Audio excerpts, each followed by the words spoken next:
What's the biggest scam in today's society? Recycling labels on plastic items.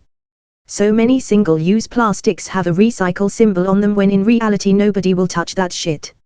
It's way cheaper to just make new plastic 99% of the time compared to trying to process and filter out the contaminants of used plastic, if it's even a formula that can actually be recycled.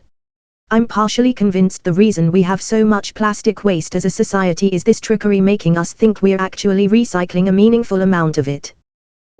In Canada, at least, cable/internet/cell prices. Eastlink is purposely messing up my older model system to try and get me to upgrade. My TV and internet is $187 a month. This is ridiculous. Cell phone isn't even included in that. Edit, since this is getting attention. Am I crazy? I just started seeing ads for fiber for Eastlink. All of a sudden everything has slowed down drastically. Can't even access on demand, and my channel swapping option just disappeared. BLM donations. None of the victims' family saw the money, but the creator bought a mansion with it, and most likely another one now. College overall. 19-year-old wants $10K to start a business, no way. Same 19-year-old wants $150K for college, sure. The American election cycle. Our politicians spend each term mostly planning for the next election, rather than working together to help make lives better. Getting myself re-elected is the politician's greatest talent. Being a good steward of public trust and responsibility barely enters the equation. Don't re-elect anybody. They are all failing at doing what we elected them to do. Mobile in-game purchases. Edit, thanks for some many replies and upvotes. I have never had over 200 upvotes. The fact that technology was supposed to free us from the 40-hour work week, but instead people are now expected to do the jobs of 4 people, or they have to just sit around, putting in their time like a prison. Tips. Business owners should pay for their workers, not customers. Pay the wait staff fair wage and get rid of the tips. Fiat currency and the ability to counterfeit unlimited amounts out of thin air and charge interest on said capital, plus having the ability to price fix it. Give a man a gun, he can rob a bank. Give a man a bank, he can rob the world. It must be nice to socialize and subsidize your losses but capitalize your profits. A grifting narcissistic psychopathic orange Cheeto begging money from poor people to fight for them while he takes their money and pockets it. You got to love it. And they keep giving it to him. It's amazing. COVID response. And #X200B. So much misinformation, mishandling and bullshit. From deniers to the paranoid. We have all lost so much due to it, and the bill keeps on piling up. The investment banking industry is a massive criminal organization that's lost all pretense of public good and is explicitly designed to funnel wealth to its richest clients, full stop. Tipping. Why am I paying more because you won't pay your staff a living wage? I'm all for giving a thank you for being amazing, but it's gotten completely out of control. 18% minimum so that you can underpay your staff. Yeah, no. Electric cars. I get that we're trying to move away from petrol and diesel, but it's a well-known fact that mining the materials for the batteries does more damage to the environment than fossil-fueled cars.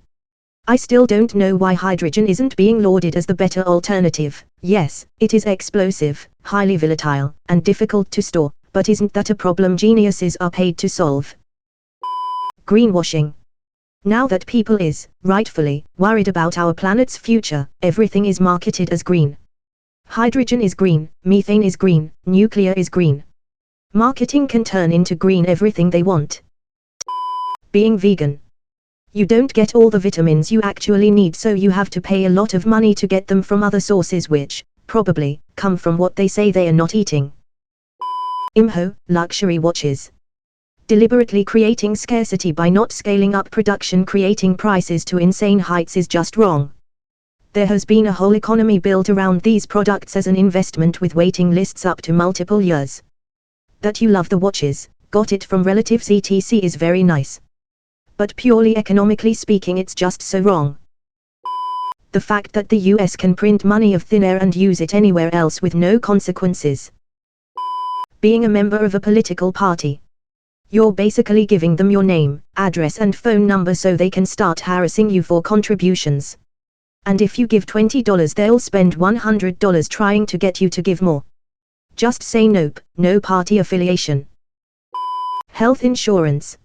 If I pay more annually in premiums than I use in services, I should receive a refund. Teenagers and social media. They think it is fun and a way of social connection, but when I see kids rehearsing for hours to put up a TikTok video, I feel devastated for them. None of it matters. Bottled water. Not the biggest, but one of them. Nestle's, the POS company that sells you back what you own by law. The way credit scores work. And before people say, well, you're just saying they because your credit score is bad, mine's in the top 90%. Inheritance tax. Paying tax on something that's already had tax paid on in several times already. Probably some huge Ponzi scheme that hasn't yet been exposed. Courtesy of the next Bernie Madoff, whoever that turns out to be. In the US at least, retirement is pretty much a scam. Regular people have next to no chance of retiring in any sort of comfort, and it is heartbreaking. The credit system. Someone without credit cards will have the worst score despite having no debt, effectively proving they can live within their means, while another with plus $10K in debt will have a significantly higher score. The system is rigged for you to always be in debt, and you are punished for not having debt. Organized religion. Don't get me wrong, having faith is fine, you just should not have to pay for it, and churches should pay taxes. Christmas. Let's give our hard-earned money to giant corporations so we can say, oh, that's nice to each other. US only, allowing politicians to trade stocks while also having a legal avenue for corruption, lobbying. What a scam. The mainstream media. And I totally agree with the degree thing, what a sham that all is. I can see getting a degree to be something specific that requires specialized training, like a doctor, lawyer, engineer, etc. But when I see a job that just says, 4-year degree in the requirements section on a job posting, I say to myself, why? Credit scores. 3 companies with different scores based on how well you pay off your credit cards can control your entire borrowing future. But they don't take into account all the other bills you pay on time, rent, utilities, streaming services, health insurance. And they only became a thing in 1989.